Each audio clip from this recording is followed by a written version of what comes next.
근데 이번에는 이 append all text라고 되어 있죠. 이렇게 하면 반복될 때마다 계속해서 내용이 추가되는 걸 보실 수가 있을 겁니다.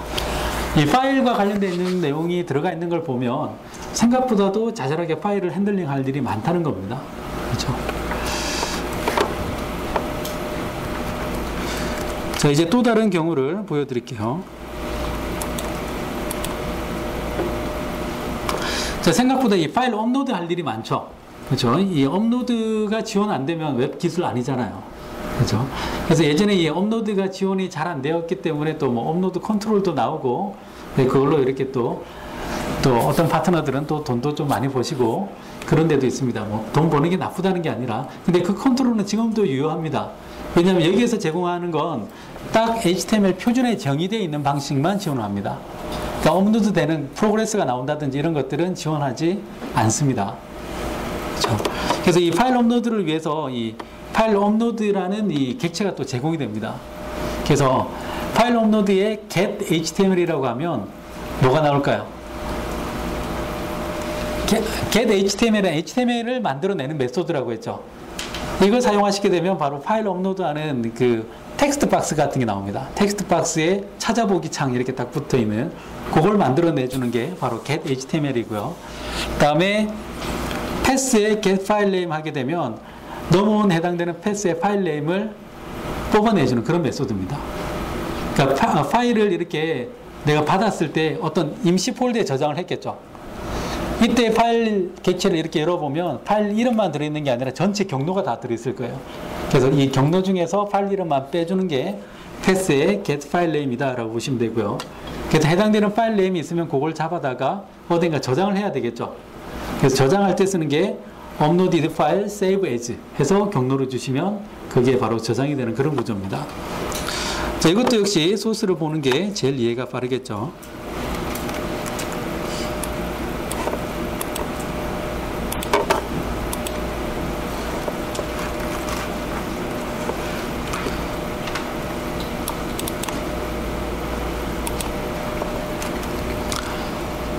자, 여기 보시면 파일 업로드에 get HTML이라고 되어 있죠.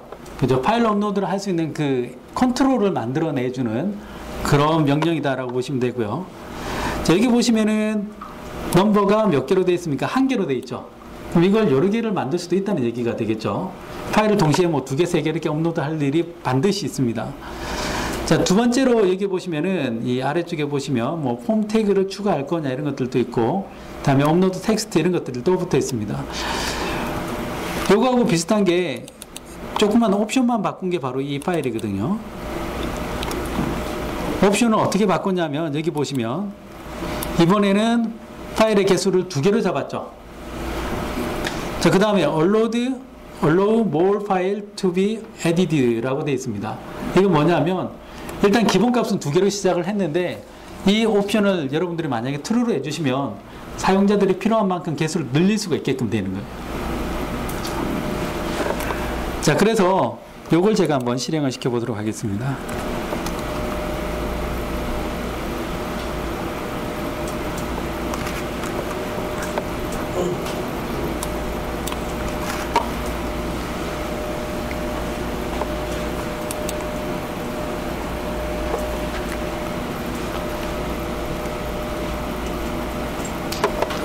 자, 아까 제가 옵션으로 준 것처럼 이렇게 2개가 되어 있죠.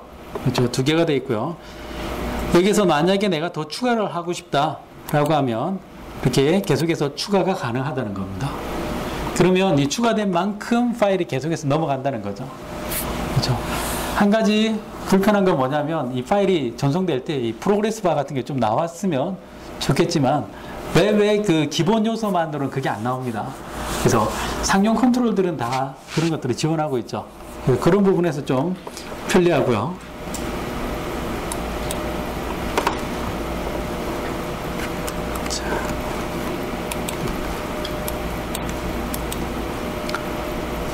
자, 그 다음에 많이 다루는 게 또 이미지입니다. 그렇죠?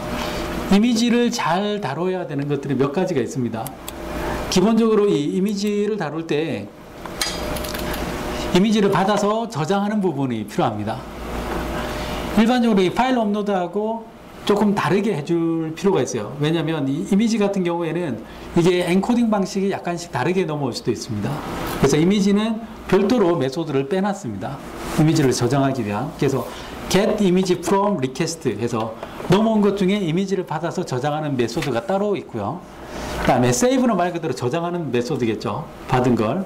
두 번째로 resize라고 하면 이미지의 사이즈를 이렇게 조절해 줍니다. 이건 어디에서 쓸 수 있겠습니까? 프로필 사진 같은 거. 그렇죠? 옛날에 이런 것들이 참 어려웠습니다. 특히나 뭐 ASP 시절에는 이런 것들이 어려웠죠. 그래서 이 리사이징 기능을 안 넣었어요. 그러다 보니까 누구는 사진이 이렇게 한 페이지 가득 막 나오고 그랬죠. 그런 걸 우리는 테러라고 불렀어요. 그런 테러를 가하기도 하고, 그다음에 여기 보시면 이 플립 버티컬이라고 되어 있죠. 이렇게 하면 말 그대로 사진을 수직으로 이렇게 상하를 바꾸는 그런 역할도 있습니다. 버티컬이 있으면 또 뭐가 있겠습니까? 그렇죠. 수직으로 이렇게 수평으로 이렇게 바꾸는 그런 메소드도 있을 겁니다. 자, 그 다음에 그 사진 같은 데 보면 이렇게 워터마크를 박아야 될 때가 있죠. 그래서 그런 것들도 역시 메소드로 지원이 됩니다. 그래서 뭐 이 사이트는 이 사이트에서 제공하는 사진입니다. 이럴 때는 다 워터마크를 박아서 이렇게 표현을 하죠. 자, 이것도 역시 제가 소스를 통해서 보여드리겠습니다.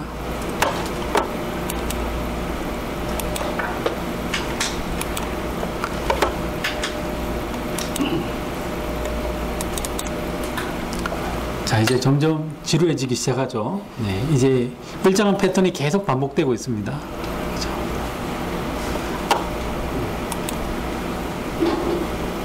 보통 다른 데 세미나를 나가게 되면 이렇게 막 사진도 찍으시는 분들도 있고 그렇던데, 네. 찍어달라는 얘기는 아닙니다. 네. 네, 중요한 건 저한테는 초상권 따위는 없다는 거죠. 네. 자, 사진을 하나씩 보도록 하겠습니다. 업로드 파일부터 먼저 열어서 보여드릴게요. 자, 아래쪽에는 그냥 일반적인 폼 태그라고 보시면 됩니다. 폼 태그이고, 위쪽을 보시면은 자, 웹 이미지라는 객체가 있고, 웹 이미지에 보시면 get image from request라고 되어 있죠. 그래서 넘어온 것 중에 이미지만 골라내는 거예요. 얘가 골라내서 포토라는 곳에 이렇게 집어넣습니다. 자, 그 다음에 뭐 파일 네임을 정하기 위해서 뭐 임시 번호 같은 걸 만들어냈고요. 그 다음에 파일 네임만 뽑아낸 거고, 여기에다가 바로 저장을 합니다. 이게 가장 일반적인 형태입니다. 파일을 받아서 이름 구한 다음에 저장을 하는. 자, 그런데 이 썸네일을 만들기 위해서는 뭐가 필요합니까? 테러를 피하기 위해서는 리사이즈가 돼야 되겠죠. 그래서 여기 보시면 바로 이렇게 photo.resize 하면 바로 리사이즈가 됩니다. 굉장히 쉽죠. 이게 단넷에서 할 때도 굉장히 좀 불편했었습니다. 클래스 불러내고 임시 파일 만들어 가지고 막 난리를 쳐야만 나왔습니다. 근데 여기서는 바로 이렇게 다 됩니다. 60, 높이 60, 다음에 뭐 몇 가지 옵션을 더 주고 이렇게 하면 바로 저장이 됩니다. 그래서 프로필 같은 거 이렇게 사이즈 줄여주거나 할 때 굉장히 유용하게 사용을 하실 수가 있고요. 아니면 그 사진 앨범 같은 거 만들 때 썸네일 따로 뽑아낼 때 유용하게 사용을 하실 수가 있을 것 같습니다. 다음에 이 워터마크 같은 경우도 딱 한 줄이면 끝납니다. add image watermark라고 하고요. 이미지 주고, 다음에 들어갈 사이즈 주고, 다음에 글자가 들어갈 정렬값, 여기서는 센터라고 되어 있죠. 그죠? 수평 정렬의 센터 이렇게 잡고, 자, 수직에서는 뭐 아래쪽 이렇게 잡고, 네, 내용을 주시면 됩니다. 자, 그래서 여기 보시면 이 워터마크 포토라는 여기에 글자를 주시면 되겠죠. 그죠? 그래서 이 레이저라는 이 기술을 보면서 어떤 생각이 드느냐면, 이미 물이 올랐을 때 나온 기술이다라는 생각이 듭니다. 왜냐면 이미 다른 사람들이 다 시행착오를 다 했죠. 그래서 다 삽질을 하던 것들을 여기다 다 집어넣어 놨습니다. 그래서 최대한 귀찮은 작업들을 많이 피할 수 있게끔 그렇게 되어 있습니다. 근데 이것도 나중에 귀찮아서 또 막 클래스로 막 묶고 난리가 날 겁니다. 지금 그냥 봐서는 이것만 써도 괜찮을 것 같지만, 그렇죠? 자, 나머지 자잘한 기능까지는 지금 다 설명을 안 해드릴 거고요. 자, 그 다음에 이 비디오를 다룰 일이 또 조금씩 있습니다. 근데 비디오를 우리가 웹상에서 노출할 때 보통 세 가지 방법을 많이 씁니다. 예, 플래시를 사용하는 방법, 두 번째로 미디어 플레이어를 사용하는 방법, 그리고 세 번째는 실버라이트를 사용하는 방법. 제가 추천은 물론 3번을 하겠죠. 예, 3번이 제일 좋은 것 같아요. 예, 근데 여기 레이저에서는 세 가지를 다 지원을 해줍니다. 물론 이제 세세하게 이렇게 다 옵션에 붙어 있지는 않습니다. 뭐 플레이어 다 들어가고 그런 걸 하려면 역시 실버라이트로 만들어 주는 게 좋습니다. 그렇죠? 그냥 플레이를 할 때 이걸 사용하시면 된다는 겁니다. 그렇죠? 그래서 이걸 또 재생하기 위해서 이 비디오 헬퍼라는 게 또 따로 제공이 됩니다. 참 별의별 게 다 제공이 돼요. 그래서 이 비디오 헬퍼에다가 그냥 파일명 주면 바로 재생이 됩니다.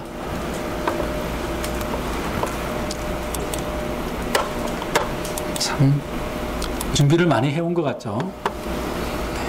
사실은 다 제공되는 샘플입니다. 가시면 다 다운로드가 됩니다.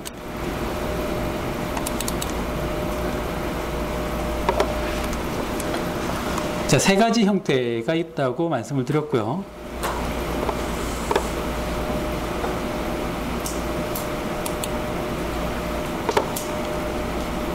자, 먼저 제일 안 좋은 방법부터 설명을 해드리겠습니다. 자, 대놓고 막 그래 그냥. 네. 제일 안 좋은 방법으로 이 플래시를 재생할 수 있는 방법. 자, 여기 보시면은 이렇게 되어 있습니다. 보시면 미디어라는 폴더 밑에 있는 이 플래시 파일이 있죠. 이 플래시 파일 안에 지금 동영상이 들어있는 겁니다. 그렇죠? 그리고 나서 여기 보시면 높이 뭐 플레이는 할 거고 루핑은 할 거고 메뉴는 안 보이고 이런 것들이 쭉 붙어 있죠. 그렇죠? 물론 이 메뉴를 통해서 간단한 컨트롤은 가능할 겁니다만은 네, 원하는 형태대로 가려면 역시 알른이 죽는 게 나을 때가 많습니다. 자, 이걸 제가 한번 실행을 시켜 볼게요.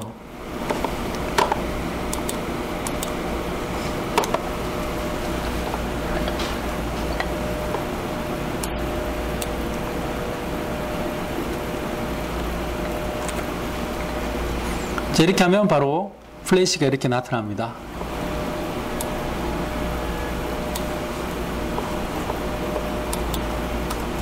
자, 여기 보시면 이 파일이 어디에 있냐면 이 미디어 밑에 있는 이 SWF 파일이었습니다.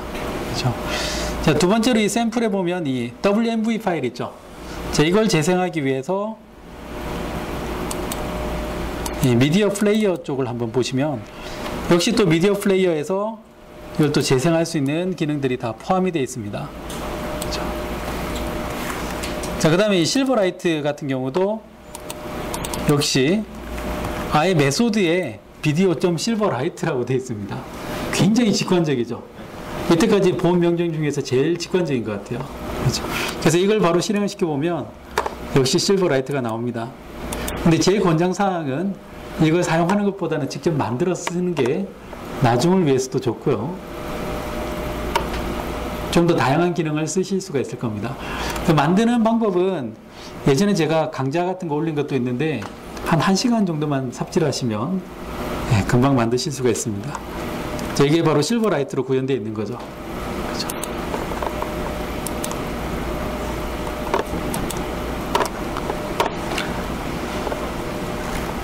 자, 비디오 기능은 바로 이걸로 넘어갑니다. 그래서 이 비디오 헬퍼에서 제공되는 요 세 가지 플래시, 미디어 플레이어, 그리고 실버라이트. 하지만 직접 만드는 게 좋다. 단지 제공되고 있을 뿐. 자, 그 다음에 이메일 기능이 제공이 됩니다.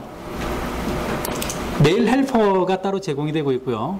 이 메일 헬퍼 내에서는 이런 옵션들만 채워주시면 됩니다. 그러니까 메일을 보내기 위해서는 반드시 SMTP 서버가 필요하죠. 그죠? 이 서버에 대한 주소, 그리고 포트 넘버, 그 다음에 SSL을 사용할 것이냐 말 것이냐 이런 정보들, 그 다음에 유저네임, from, 패스워드, 그리고 send 이렇게 하면 바로 날아갑니다. 물론 이제 여기에서는 제가 안 보여드리고 있지만 뭐 HTML 포맷을 사용할 것이냐 혹은 뭐 파일을 어태치 할 것이냐 이런 옵션들도 있습니다. 근데 이렇게 했을 경우에 내가 SMTP 서버가 반드시 있어야만 사용을 하실 수가 있죠.